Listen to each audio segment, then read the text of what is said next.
Audio Jungle.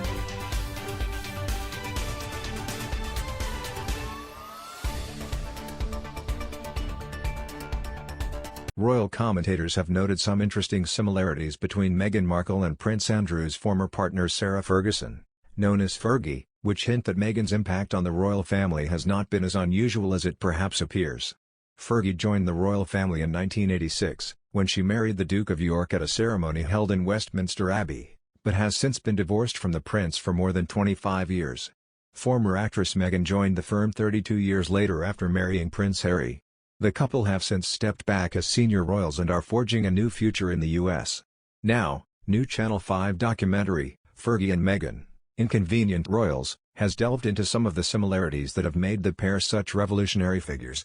Lives before royalty. One similarity shared by both Meghan and Sarah is the considerable life experience they had already accumulated before they opted to sacrifice their work for royal duties. When she started dating Prince Andrew, Fergie was working in public relations and flat sharing in South London. As journalist Iwa Adebayo explained, she did definitely bring a lot of experience, certainly more than Diana, who was barely older than a teenager when she got married. And while it was her father's royal connections that set her up with Prince Andrew, the Londoner's working life remained largely uninterrupted at first by her newfound royal romance. Although Meghan didn't share the same level of direct access to the monarchy, the networking opportunities that she received from a starring role in popular series Suits meant she attended the same celebrity circles as her future husband Prince Harry, who she met while on a promotional trip to London. Lizzie Cundy, a friend of Sarah Ferguson's who also befriended Meghan during her trips to the UK, noted the pair's similar determination for work success, suggesting, "They both aren't scared of hard work, they will go in and really go for it. They have their own opinions. As well as their dispositions for hard work." It was suggested that the two women are well known for their strong opinions, an unusual trait for outsiders joining the royal family. Lizzie Cundy claimed the pair have their own opinions, and will say what they feel and think. Royal historian Dr. Anna Whitelock noted how confident Fergie was in one of her first interviews, teasing Andrew and interjecting with her own opinions on how their new relationship would work. Similarly, when Meghan's engagement to Harry was announced in November 2017, she was happy to take the spotlight. Anna recalled, "She was very confident. And not just confident of the relationship, but also in the way that she felt what this marriage would be, and how she could retain some sense of control over her destiny. I remember thinking this is a woman with a plan." Enjoying early international tours. The commentators acknowledged that when Fergie joined the royal family, she was hugely popular on the international royal tours that she embarked on with Andrew, and this was also reflected in the success Meghan drew from her ability to charm the public. Reflecting on Sarah's early touring years, Anna Whitelock remembered, "People just couldn't believe how much fun and energy this fiery redhead seemed to bring, and just how different she was." Similarly, Meghan's capability of interacting smoothly with the public was argued to be crucial to her early popularity. Editor-at-large for the Daily Mail Richard Kay suggested, "They went down an absolute storm. She put people at ease, particularly young people. And in parts of the world, particularly Australia and New Zealand, where there has been a lot of flirting with the idea of them becoming republics, she was a massive injection of support for the crown and for the monarchy's longevity." Victims of their own success.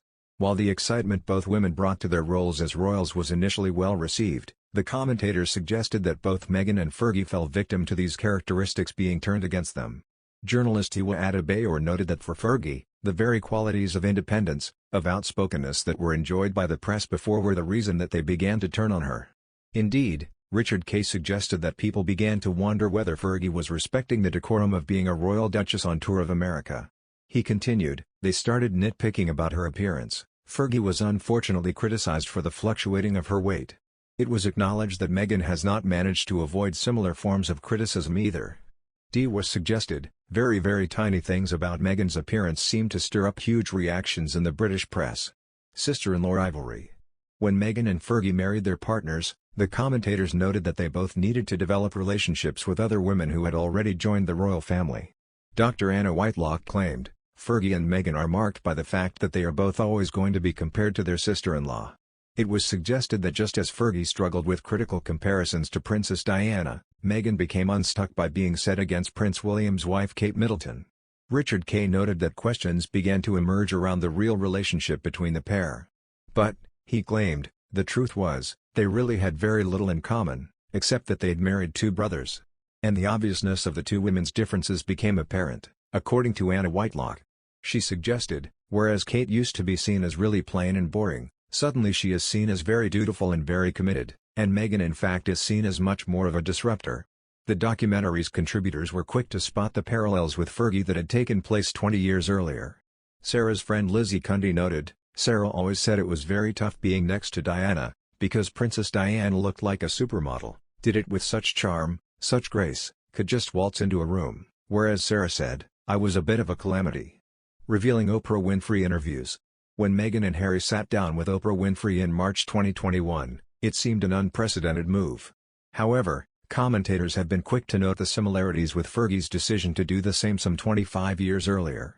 In 1996, Fergie took part in an historic interview with Oprah Winfrey where she explained that royal family life is not a fairy tale. Julie Montague, Viscountess Hinchingbrooke, explained that this was revolutionary, noting that normally in the royal family, these feelings aren't explored in public.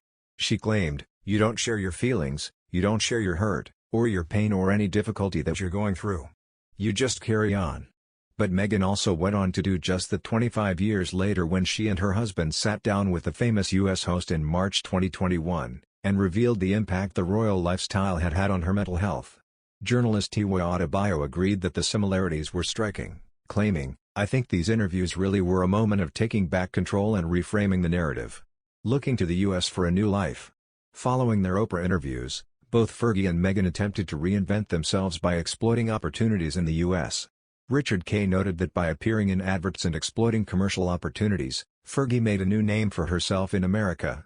He recalled, "She was very successful in America for quite a few years. She became dubbed the Duchess of New York rather than the Duchess of York." Meanwhile, Harry and Meghan have both established a number of new ventures under the arms of their Archie Foundation, having moved to the U.S. when they stepped down from royal duties in March last year. These new exploits, Viscountess Hinchingbrooke suggested, meant that, just like Fergie, Meghan is using her status as the Duchess of Sussex and cashing in on that.